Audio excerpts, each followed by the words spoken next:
You are now tapped in with the Hood Mystic, your favorite astrologer's favorite astrologer, your favorite mystic's favorite mystic. Time to tap in now. You are traveling with the Hood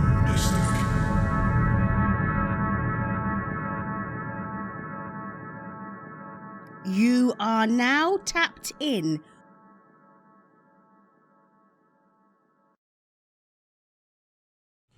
And so I just want to kind of do a review or a recap or kind of back up and try to point out some of the things that I said, because maybe I said a lot of different things and maybe you kind of lost on where I'm at.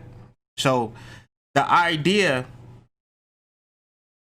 is, what is blocking you from overall success? Now, I know a lot of y'all is already rich. So the fact of saying success and getting money, you feel like I'm like, no.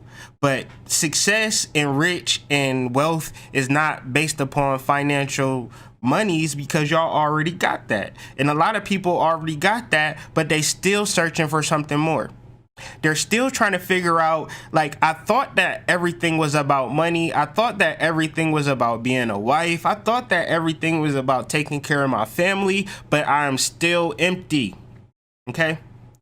And the idea is to get more into your creative mind, because your creative mind is your soul mind, and your competitive mind is a mind that is kind of like your retarded mind. We used to call them LD. You got a learning disability.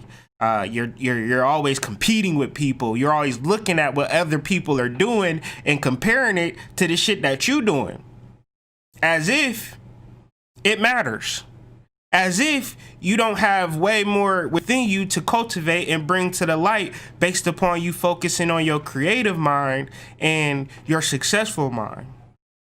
Like, I have friends and things of that nature. Like, you know, I have people that I like and people that I talk to, and I might go have a drink with a person from time to time, but not that much, because I spend a majority of my time in the creative mind and cultivating a life for myself outside of the life that I see, based upon working with my energy. So I really like doing that shit though. And I don't like coming back down to earth and having regular conversations. It's really much of a pull and a drag on my energy to talk to people about, you know, a world that don't even really exist no more.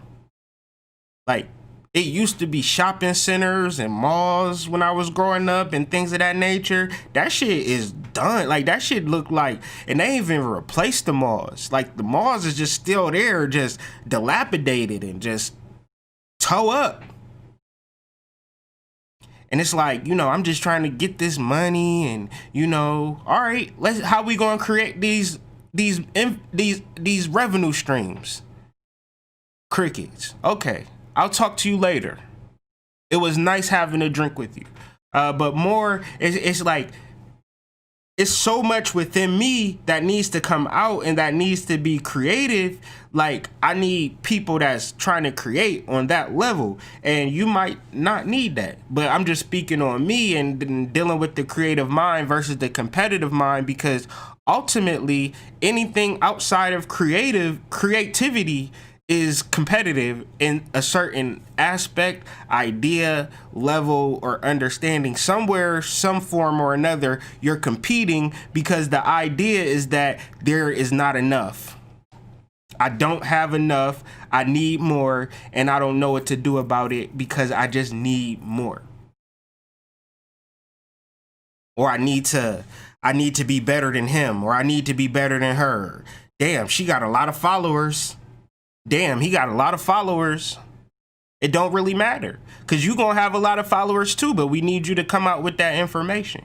We need you to come up with your videos, your content, or whatever the case, your podcast, your CD, whatever. There's enough space for creativity. You have it's billions of people on this earth.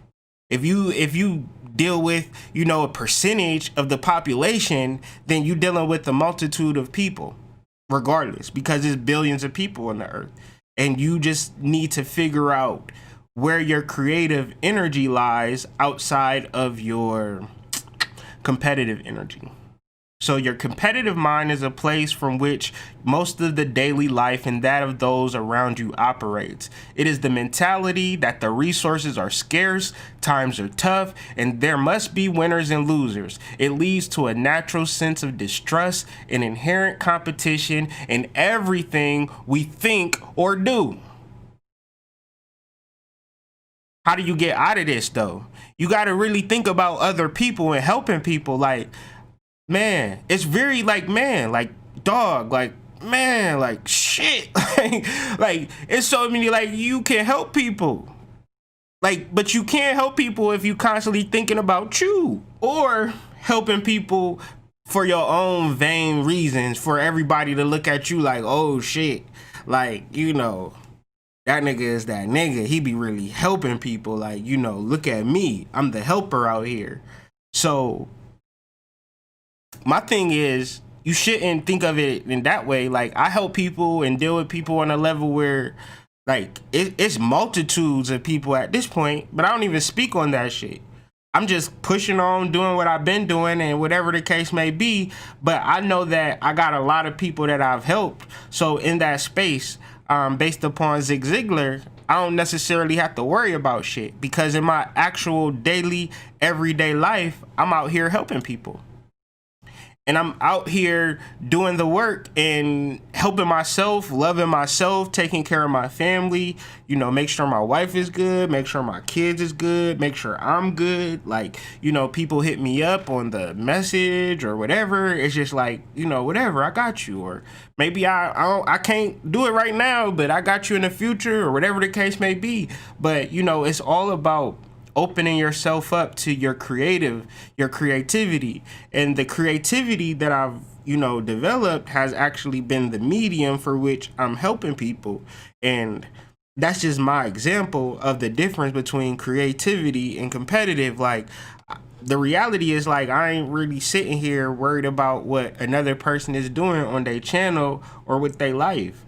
Like, especially on YouTube, it's like I'll be on YouTube and I was like, Chris Brown or R. Kelly or, you know, somebody else. Like, everybody is so important. And I'm like, damn, like, everybody obviously is paying attention to stars. But my thing is, which stars are y'all really paying attention to at this point? Like, celebrities and things of that nature hold no value when you understand that they're a representation or a symbol for a higher, deeper, a more advanced correspondence to celestial actual stars that permeate the night sky, and not a person dancing and singing on stage, which is lovely and wonderful, but it gets much deeper. So